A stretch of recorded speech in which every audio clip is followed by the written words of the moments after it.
हमारे हॉस्पिटल में दांतों की बीमारी से जुड़े हर तरह का किया जाता है इलाज, जिसके माहिर oral and maxillofacial surgeon doctor शान करीमी करेंगे आपका उम्मीद से भरपूर इलाज। तो आज ही विजिट कीजिए बागमारे मल्टी स्पेशलिटी हॉस्पिटल सकाफरोजा सरकारी उर्दू स्कूल नंबर 4 के पास। स्वागत है आपका बी न्यूज़ नेशन में। मैं हूं आबिद हुसैन शेख। 15 महीने में मुकम्मल होगा अस्पताल का काम। शशिकला जोड़ले बीजापुर जिला इंचार्ज मिनिस्टर शशिकला जोड़ले का बीजापुर दौरा। तीसरी लहर की तैयारी, बीजापुर में बन रहे मल्टी स्पेशलिटी हॉस्पिटल का जायज़ा, येडियुरप्पा के बदलाव पर बात, अगला चुनाव भी येडियुरप्पा के नेतृत्व में होने का विश्वास, पार्टी में उठ रही बगावत की आवाज़ को दबाएगी हाईकमांड, सियासत और कोरोना कंट्रोल जैसे अनेक विषयों पर बात की शशिकला जोड़ले ने। इस मौके पर सांसद रमेश जिगजंगी के अलावा जिला अधिकारी पी सुनील कुमार और प्रशासनिक अधिकारी रहे मौजूद।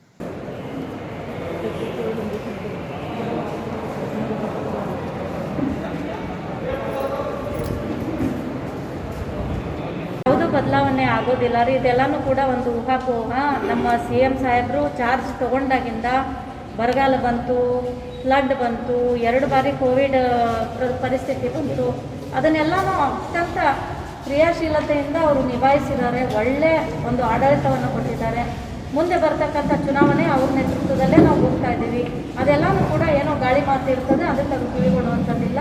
ಅವರು ಸಮರ್ಪಕವಾಗಿ ಆಡಳಿತ ನಡೆಸಿದ್ದಾರೆ, ಅವರೇ ಕಂಟಿನ್ಯೂ ಆಗ್ತಾರೆ. ಹೈಕಮಾಂಡ್ ಸೃಷ್ಟಿ ಮಾಡ್ತಾ ಇರೋದು ಯಾರು? ಈ ವದಂತಿಗಳನ್ನ ಯಾರು ಸೃಷ್ಟಿ ಮಾಡ್ತಾ ಇದ್ದಾರೆ? ವದಂತಿಗಳನ್ನು ಮಾಡುವಂಥವ್ರು ಅನೇಕ ಜನ ಇರ್ತಾರೆ. ಆ ವದಂತಿಗಳು ಮಾಡಿದರು ಅಂಥೇಳಿ ಅದೆಲ್ಲನೂ ಕೂಡ ನಿಜ ಇರೋಂಗಿಲ್ಲ. ಹಾಗಾಗಿ ಅವರು ಯಾರು ಏನು ಅಂತಕ್ಕಂಥದ್ದು ನಾನು ಅದನ್ನು ಉಲ್ಲೇಖನೂ ಮಾಡೋದಿಲ್ಲ. ಏನೇ ಇದ್ರೂ ಕೂಡ CM ಸಾಹೇಬರು ಒಳ್ಳೆ ರೀತಿಯಿಂದ ಆಡಳಿತ ಕೊಟ್ಟು ನೋಡಿದ್ದೀರಿ. ಪೆಟ್ರೋಲ್ ಬೆಲೆ ನಿಗದಿ ಆಗ್ತಕ್ಕಂಥದ್ದು ಇದು ಇಂಟರ್ನ್ಯಾಷನಲ್ ಮಾರ್ಕೆಟ್ನಲ್ಲಿ, ಆದರೆ ಅದು ಇಂಡಿಯಾದಲ್ಲಿ ಆಗೋದಿಲ್ಲ. ಆ ಕಚ್ಚಾ ಆಯಿಲ್ ಏನು ರೇಟ್ ಫಿಕ್ಸ್ ಆಗ್ತದೋ ಅದ್ರ ಮೇಲೆ ನಿಮ್ಮದು ಪೆಟ್ರೋಲು ಡೀಸೆಲು ದರ ಫಿಕ್ಸ್. ಇದು ಎಲ್ಲರಿಗೂ ಗೊತ್ತಿರೋದು. ರಾಜ್ಯ ಸರ್ಕಾರದವರು ಟ್ಯಾಕ್ಸ್ನ ಯಾಕೆ ಕಡಿಮೆ ಮಾಡಬಾರ್ದು ಅಂತ ಕೇಳ್ತಾ ಇರೋದು. ಇದು ಎಲ್ಲರಿಗೂ ಗೊತ್ತಿದೆ. ರಾಜ್ಯ ಸರ್ಕಾರ ಇಂಥ ಟೈಮ್ನಲ್ಲಾದರೂ ಟ್ಯಾಕ್ಸ್ನ ಕಡಿಮೆ ಮಾಡಿದರೆ ಜನರಿಗೆ ಅನುಕೂಲ ಆಗುತ್ತೆ ಅಂತ. ಅದರ ಬಗ್ಗೆನೂ ಕೂಡ ಸನ್ಮಾನ್ಯ ಮುಖ್ಯಮಂತ್ರಿಗಳು ಗಮನಿಸ್ತಾ ಇರ್ತಾರೆ. ಈಗಾಗಲೇ ಇದು ನಮ್ಮ ಸರ್ಕಾರದಲ್ಲಿನೇ ಜಾಸ್ತಿ ಆಗಿರೋದಂತಿಲ್ಲ. ಪ್ರತಿಯೊಂದು ಕೇಂದ್ರ ಸರ್ಕಾರದಲ್ಲಿ ಯಾವ್ಯಾವ ಸರ್ಕಾರಗಳಿತ್ತು ಆಯಾ ಟೈಮ್ಗಳಲ್ಲಿ ಅದು ಜಾಸ್ತಿ ಆಗ್ತಾನೆ ಬಂದಿದೆ.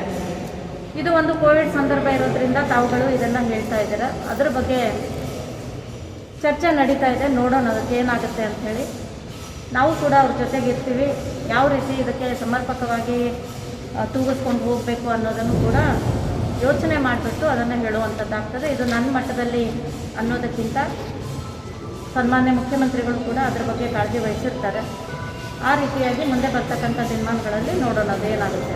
ಮೇಡಮ್, ಈಗ ಕೋವಿಡ್ 3ನೇ ಅಲೆ ವಿಚಾರವಾಗಿ ನೋಡೋದಾದ್ರೆ ಮಕ್ಕಳನ್ನು ಟಾರ್ಗೆಟ್ ಮಾಡುತ್ತೆ ಅನ್ನೋದು 3ನೇ ಅಲೆ. ಹಾಗಾಗಿ ರಾಜ್ಯಾದ್ಯಂತ ಯಾವ ರೀತಿಯಾಗಿ ತಯಾರಿಗಳಿದೆ?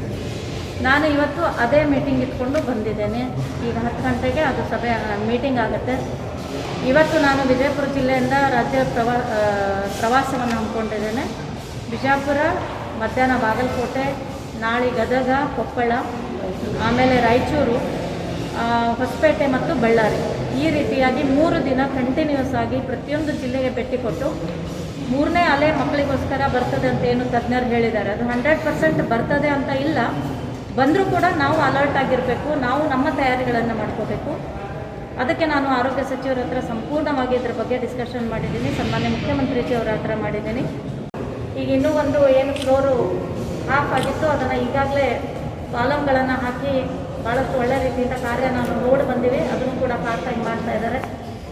ನನಗನ್ಸೋ ಮಟ್ಟಿಗೆ 18 ತಿಂಗಳಲ್ಲಿ ಈ ಬಿಲ್ಡಿಂಗನ್ನು ಅವರು ಪೂರ್ತಿ ಮಾಡಿದ್ದಾರೆ, ಮೊದಲನೇ ಹಂತದ್ದು. ಈಗ ಸಮಯ ಇನ್ನೂ 15 ತಿಂಗಳಲ್ಲಿ ಈ ಏನು ಸೂಪರ್ ಸ್ಪೆಷಾಲಿಟಿ ಬಿಲ್ಡಿಂಗ್ ಇದೆಯೋ ಅದೆಲ್ಲನೂ ಕೂಡ ಕಂಪ್ಲೀಟ್ ಮಾಡಿ ಕೊಡುವಂಥದ್ದನ್ನು ಅವರು ನಮಗೆ ಹೇಳಿದ್ದಾರೆ. ಮತ್ತು ಇದು ಕಂಪ್ಲೀಟ್ ಆದಂಥ ಬಿಲ್ಡಿಂಗು ವಾಟರ್ ಸಪ್ಲೈ, ಡ್ರೈನೇಜು ಮತ್ತು ಎಲೆಕ್ಟ್ರಿಕಲ್ ಆಯಿತು ಅಂತಂದರೆ ಮುಂದೆ ಬರ್ತಕ್ಕಂತಹ ಒಂದು ವೇವಲ್ಲೂ ಕೂಡ ಇಲ್ಲೂ ಕೂಡ ನಾವು ಬೆಡ್ಗಳನ್ನು ಜಾಸ್ತಿ ಮಾಡಿ ಇಲ್ಲೂ ಕೂಡ ನಾವು ಆ ಒಂದು ಕೋವಿಡ್ ಹಾಸ್ಪಿಟಲನ್ನು ಮಾಡುವಂಥ ನಿಟ್ಟಿನಲ್ಲಿ ನಾವು ಆ ಪ್ರಯತ್ನದಲ್ಲೂ ಕೂಡ ಇದ್ದೀವಿ. ಈಗಾಗಲೇ ಈ ಕೋವಿಡ್ ಸಂದರ್ಭದಲ್ಲಿ ನಮ್ಮ ಜಿಲ್ಲಾ ಆಸ್ಪತ್ರೆಗೆ 6 KLMO ಟ್ಯಾಂಕ್ ಈಗಾಗಲೇ ಇದೆ. ಆ ಒಂದು 6 KLMO ಟ್ಯಾಂಕ್ನಿಂದ ಸುಮಾರು ಈ ಕೋವಿಡ್ ಸಂದರ್ಭದಲ್ಲಿ 2 ಅಂತಹ ಒಂದು ವ್ಯವಸ್ಥೆ ಈಗ ಆಗಿದೆ. ಅದಕ್ಕೆ ಏನು ಉಳಿದಂಥ ಕಾಮಗಾರಿ 15 ತಿಂಗಳಲ್ಲಿ ಇದನ್ನು ಸಂಪೂರ್ಣಗೊಳಿಸುವಂತಹ ಒಂದು ವಾಗ್ದಾನವನ್ನು ಆ ಕಾಂಟ್ರಾಕ್ಟರ್ ಅವರು ಕೂಡ ಗುತ್ತಿಗೆದಾರರು ಕೂಡ ಕೊಟ್ಟಿದ್ದಾರೆ. ನಾವೆಲ್ಲರೂ ಕೂಡ ಇಲ್ಲಿ ಫಾಲೋ ಅಪ್ ಮಾಡಿ ಅದನ್ನು ಆದಷ್ಟು ಬೇಗ ಮಾಡುವಂಥ ವ್ಯವಸ್ಥೆಗಳನ್ನು ನಾವು ಮಾಡಿಸ್ತಾ ಇದ್ದೀವಿ. 20 ಜನ ಡಾಕ್ಟರ್ಸ್ ಸಪೋರ್ಟ್ ಮಾಡಿದ್ದಾರೆ, MBBS 9 ಜನ ಸ್ಪೆಷಲಿಸ್ಟ್ ಜನ. ಈಗಾಗಲೇ ನಮ್ಮ ಜಿಲ್ಲೆಯಲ್ಲಿ ಪ್ರತಿಯೊಂದು ಆಸ್ಪತ್ರೆಗಳಲ್ಲಿ ಡಾಕ್ಟರ್ಸ್ ಕೊರತೆ ಭಾಳ ದೊಡ್ಡ ಪ್ರಮಾಣದಲ್ಲಿ ಇತ್ತು. ಅದನ್ನು ಕೂಡ ನಾವು ಸಚಿವರ ಹತ್ರ ಚರ್ಚೆ ಮಾಡಿದಾಗ ಸುಮಾರು 20 ಜನ MBBS ಡಾಕ್ಟರ್ಸು ಇಲ್ಲಿ ಕೊಟ್ಟಿದ್ದಾರೆ. ಅವರೆಲ್ಲರೂ ಕೂಡ ಈಗ ಬರುವಂಥ ಹಂತದಲ್ಲಿ ಕೆಲವೊಬ್ಬರು ಬಂದು ಜಾಯ್ನ್ ಆಗಿದ್ದಾರೆ. ಸುಮಾರು 9 ಜನ ರಿಪೋರ್ಟ್ ಮಾಡಿದ್ದಾರೆ, 20 ಜನ ಕೂಡ ರಿಪೋರ್ಟಿಂಗ್ ಆಗಿದೆ.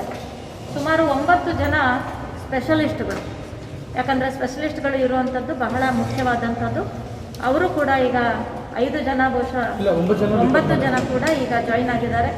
ಈ ರೀತಿ ಒಂದು ಡಾಕ್ಟರ್ಸ್ ಕೊರತೆ ಕೂಡ ನಮ್ಮ ಜಿಲ್ಲೆಯಲ್ಲಿ ನಾವು ಆರೋಗ್ಯ ಸಚಿವರ ಹತ್ರ ವಿನಂತಿ ಮಾಡಿಕೊಂಡು ಈ ಸೂಪರ್ ಸ್ಪೆಷಾಲಿಟಿ ಹಾಸ್ಪಿಟಲ್ ಕೂಡ ಮುಂದೆ ಬರುವಂಥ ದೃಷ್ಟಿಕೋನದಿಂದ ನಾವು ನೋಡಿದಾಗ ಇಲ್ಲೂ ಕೂಡ ಆಕ್ಸಿಜನ್ ಬೇಕಾಗ್ತದೆ, ಇಲ್ಲೂ ಕೂಡ ವ್ಯವಸ್ಥೆಗಳು ಬೇಕಾಗ್ತವೆ. ಹಾಗಾಗಿ ಸರ್ಕಾರದ ಹತ್ರ ಮತ್ತು ಕೇಂದ್ರ ಸರ್ಕಾರಕ್ಕೆ ಮನವಿಯನ್ನು ಮಾಡಿದಾಗ ಸುಮಾರು ಮತ್ತೆ ಹೊಸದಾಗಿ 13 KLMO ಟ್ಯಾಂಕನ್ನು ಪ್ರಪೋಸಲ್ ಮಾಡಲಾಗಿದೆ. ಅದಕ್ಕೂ ಕೂಡ ಸಕಾರಾತ್ಮಕವಾಗಿ ನಮಗೆ ಸ್ಪಂದನೆಯನ್ನು ಸರ್ಕಾರ ಕೊಟ್ಟಿದ್ದಾರೆ. ವಿಜಯಪುರ ಜಿಲ್ಲೆಯಲ್ಲಿ ಸೂಪರ್ ಸ್ಪೆಷಾಲಿಟಿ ಹಾಸ್ಪಿಟಲ್ ಪ್ರಾರಂಭ ಆಗಿತ್ತು.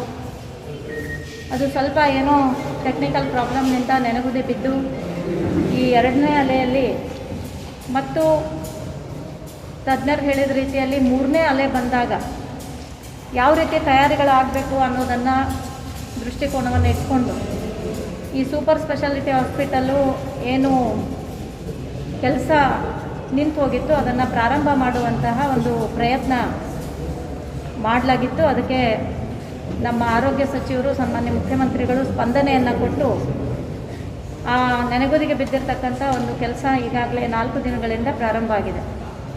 ಇವತ್ತು ನನ್ನ ಜೊತೆಗೆ ಈ ಭಾಗದ ಜನಪ್ರಿಯ ಸಂಸದರು, ಅದೇ ರೀತಿ ನಮ್ಮ ಶಾಸಕ ಸಹೋದರರು ಎಲ್ಲರೂ ಕೂಡ ನನ್ನ ಜೊತೆಗೆ ಮಾರ್ಗದರ್ಶನ, ಅವರ ಒಂದು ಸಲಹೆ ಸೂಚನೆಗಳು ಎಲ್ಲವನ್ನು ತಗೊಂಡು ನಾನು ಈ ವಿಜಯಪುರ ಜಿಲ್ಲೆಯ ಮತ್ತು ನನ್ನ ಜಿಲ್ಲಾ ಆಡಳಿತ ಕೋವಿಡ್ ಸಂದರ್ಭದಲ್ಲಿ ಭಾಳಷ್ಟು ತೊಂದರೆ ಆದರೂ ಕೂಡ ಅದನ್ನು ಯಶಸ್ವಿಯಾಗಿ ನಿರ್ವಹಣೆ ಮಾಡೋದರಲ್ಲಿ ನಾವು ಯಶಸ್ವಿಯಾಗಿದ್ದೀವಿ ಅಂತ ಹೇಳೋದಕ್ಕೆ ಬಯಸ್ತಾ ಇದೆ. ಈ ಸೂಪರ್ ಸ್ಪೆಷಾಲಿಟಿ ಹಾಸ್ಪಿಟಲ್ ಕೂಡ ಬಹಳಷ್ಟು ಮಹತ್ವದ ಒಂದು ಯೋಜನೆ ಅಂಥೇಳಿ ನನಗನ್ನಿಸ್ತದೆ. ಯಾಕಂದರೆ 17-18ರಲ್ಲಿ ನಮ್ಮ ಮಾಜಿ ಹೆಲ್ತ್ ಮಿನಿಸ್ಟರ್ ಆದಂಥ ಶಿವಾನಂದ ಪಾಟೀಲ್ ಅವರ ಒಂದು ನೇತೃತ್ವದಲ್ಲಿ ಇದು ಪ್ರಾರಂಭ ಆಗಿತ್ತು. ಈಗ ಅದು ಸ್ಥಗಿತಗೊಂಡಿರೋದು ಅವ್ರು ನನ್ನ ಗಮನಕ್ಕೆ ತಂದ ಮೇಲೆ ಮತ್ತು ನಮ್ಮ ಎಲ್ಲ ಸಂಸದರು, ನಮ್ಮ ಶಾಸಕರು, ನಮ್ಮ ವಿಧಾನ ಪರಿಷತ್ನ ಸದಸ್ಯರು ನಾವೆಲ್ಲರೂ ಸೇರಿಕೊಂಡು ನಾವು ಆರೋಗ್ಯ ಸಚಿವರ ಹತ್ರ ಹೋಗಿ ಅಲ್ಲಿ ಚರ್ಚೆಯನ್ನು ಮಾಡಿದಾಗ ಮೊದಲನೇ ಹಂತ ಮುಕ್ತಾಯ ಆಗಿತ್ತು. ಆದರೂ ಕೂಡ 2ನೇ ಹಂತದಲ್ಲಿ ಪ್ರಾರಂಭ ಆಗಬೇಕಿತ್ತು. ಸುಮಾರು ಇಲ್ಲಿ 1ನೇ ಹಂತದಲ್ಲಿ ನಾವು ಈ ಒಂದು ಹಾಸ್ಪಿಟಲನ್ನು ಪ್ರಾರಂಭ ಮಾಡಬೇಕು ಕೋವಿಡ್ಗೆ ಅಂತಂದಾಗ ಅಲ್ಲಿ ಇಲೆಕ್ಟ್ರಿಸಿಟಿ ಇರ್ಬೋದು, ಡ್ರೈನೇಜ್ ಇರ್ಬೋದು, ವಾಟರ್ ಸಪ್ಲೈ ಇರ್ಬೋದು, ಇದು ಕೂಡ ತೊಂದರೆಯಾಗಿತ್ತು. ಇದು 2ನೇ ಫೇಸಲ್ಲಿ ಆ ಕಾಮಗಾರಿಗಳು ಬಂದಿತ್ತು. ಹಾಗಾಗಿ ಸಚಿವರ ಹತ್ರ ಹೋಗಿ ಅದನ್ನೆಲ್ಲನೂ ಕೂಡ ನಿವಾರಣೆ ಮಾಡಿ ಇವತ್ತು ನಮ್ಮ ಕಾಂಟ್ರಾಕ್ಟರ್ ಆದಂಥ RNR ಕನ್ಸ್ಟ್ರಕ್ಷನ್ದು, ಯಾಕಂದರೆ ಫಸ್ಟ್ ಫೇಸ್ ಅವರೇ ಮಾಡಿದರು, ಅವರಿಗೆ ಮತ್ತೆ ಇದನ್ನು ಕೊಟ್ಟು ಮುಂದುವರಿಸಿದರೆ ಅವರು ಈಗಾಗಲೇ ಅದರಲ್ಲಿ ಅನುಭವವನ್ನು ಹೊಂದಿದವರಿದ್ದಾರೆ. ಈ ಬಿಲ್ಡಿಂಗ್ ಬಗ್ಗೆ ಅವರಿಗೆ ಮಾಹಿತಿ ಇದೆ. ಹಾಗಾಗಿ ಅವರಿಗೆ ಮತ್ತೆ ಅದನ್ನು ಉಸ್ತುವಾರಿಯನ್ನು ವಹಿಸಿ ಇವತ್ತು 4 ದಿನಗಳಿಂದ ಆ ಕೆಲಸವನ್ನು ಪ್ರಾರಂಭ ಮಾಡಿದ್ದಾರೆ. ಸುಮಾರು ನನಗನ್ಸೋ ಮಟ್ಟಿಗೆ ಭಾಳಷ್ಟು ಫಾಸ್ಟಾಗಿ ವೇಗವಾಗಿ ಆ ಕೆಲಸವನ್ನು MBBS ಮೇಡಮ್ 5-6 ವರ್ಷಗಳು ಬುದ್ಧಿವಾಗಿದ್ದರು. ಅಡಿಷನಲ್ ಮಾರ್ಕ್ಸ್ ಕೊಟ್ಬಿಟ್ಟು ರೆಗ್ಯುಲರೈಸ್ ಮಾಡ್ತಾರೆ. ಅವರು ಹಿಡ್ಕೊಂಡೇ ಒಟ್ಟೆ 34 ಜನ. ಹೌದಲ್ಲ, 34 ಪೈಕಿ ಎಷ್ಟು ಜನ ಜಾಯ್ನ್ ಆಗಿದ್ದಾರೆ, ಅದರಲ್ಲಿ ಎಷ್ಟು ಜನ ಒಟ್ಟಿಗೆ ಇದ್ದು ಅದು ಹೊಸದಾಗಿ